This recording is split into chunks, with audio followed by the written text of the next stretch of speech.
দর্শক এই মুহূর্তে সরাসরি যুক্ত হচ্ছি সদরঘাট লঞ্চ টার্মিনাল থেকে। এই মুহূর্তে দেখতে পাচ্ছেন ঘরমুখো যে মানুষের ভিড়, মানুষের উপচে পড়া ভিড় এই মুহূর্তে কিন্তু সেটাই দেখতে পাচ্ছেন। দর্শক পবিত্র ঈদুল আজহাকে কেন্দ্র করে প্রিয়জনদের সাথে যে সকল মানুষরা ঢাকায় থাকেন তারা কিন্তু তাদের পরিবার পরিজনের সাথে ঈদ করতে তারা কিন্তু গ্রামের দিকে অগ্রসর হয়েছেন এবং ঠিক শেষ মুহূর্তের যাত্রা বলা যেতে পারে, কারণ ঈদের আর মাত্র একদিন বাকি আছে এবং এই একদিন সামনে রেখে, ঈদকে সামনে রেখে ঘরমুখো মানুষের যে ভিড় সদরঘাট এলাকায়, সেই ভিড়টি কিন্তু লক্ষ্য করা যাচ্ছে। যদি দেখানোর চেষ্টা করি দর্শক, দেখতে পাচ্ছেন সদরঘাটের যে টার্মিনালগুলো রয়েছে সে টার্মিনালগুলো একদম কানায় কিন্তু পরিপূর্ণ হয়ে রয়েছেন এবং যে লঞ্চগুলো রয়েছেন এই লঞ্চগুলো কিন্তু এখনও ছেড়ে যায়নি এবং এই লঞ্চগুলো সন্ধ্যার পরপরই কিন্তু সদরঘাট ছেড়ে গন্তব্যের উদ্দেশ্যে রওনা দিবেন। সেই বিষয়টি কিন্তু আমরা আপনাদের দেখাচ্ছি।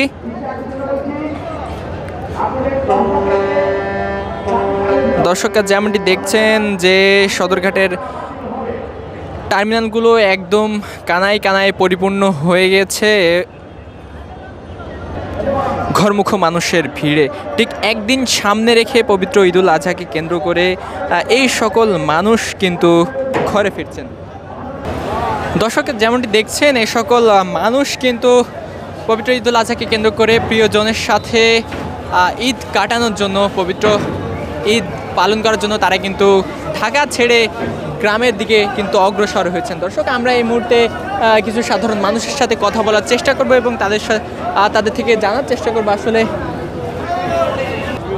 ঢাকা থেকে জালুকাঠি। আচ্ছা, লঞ্চে যাচ্ছেন? জি। কোনো অসুবিধা হচ্ছে কি? না। টিকিট 400 টাকা। টিকিট আগের দামেই আছে? হ্যাঁ, সব কিছু ঠিকঠাক। আর মানে এই শেষ মুহূর্তের বাড়ি ফেরা নিয়ে কি বলবেন আসলে? হ্যাঁ, শেষ মুহূর্তের বাড়ি ফেরা, ওই তো বাড়ির টানে যাচ্ছি, বাচ্চা, স্ত্রী, মা বাবা, ভাই বোন সবাই টানিয়ে যাচ্ছি। দর্শক যেমনটি দেখছেন যে এখানে উপস্থিত যাত্রীরা যেমনটি বলছেন যে লঞ্চের ভাড়া কিন্তু আগের মতোই আছে, লঞ্চের ভাড়া কিন্তু বাড়েনি। দর্শক আমরা আরেকটু কথা বলবো। বরিশাল যাচ্ছি দেশের বাড়িতে, না কোনো সমস্যা হচ্ছে না, গাড়ি ঘোড়া কোনো জাম নাই, খুব নিরিবিলি যাইতে আছে। না লঞ্চের ভাড়া বাড়ে নাই, হ্যাঁ আগের মতনই আছে। সব দিক থেকে লঞ্চের সুবিধা কেমন দিচ্ছে? না সুবিধা খুব ভালো।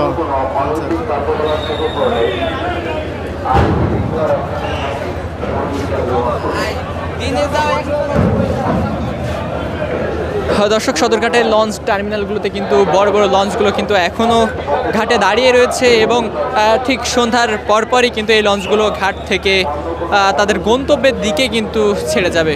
মোনালিসা হেভি ফ্লো 15 পিস প্যাকেটের সাথে 8 পিসের একটি প্যাকেট একদম ফ্রি।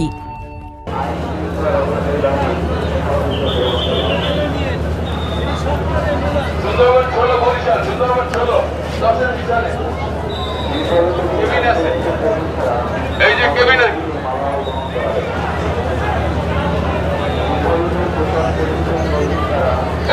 লেখক সুন্দরবন 16 10-এর পিছনে সুন্দরবন 16।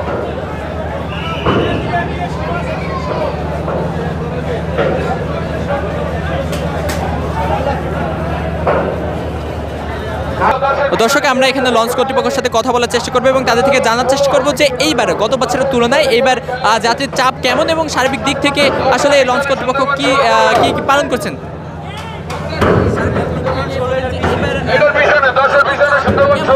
না, যাত্রীর চাপ আগের তুলনায় অনেক কম। এটা কেন? দেশের পরিস্থিতি খুব খারাপ, এই জন্য অনেকে নিজের আত্মরক্ষার জন্য কোনো সময় বাইরে না, লঞ্চের যাত্রী একটু কমছে এই জন্য।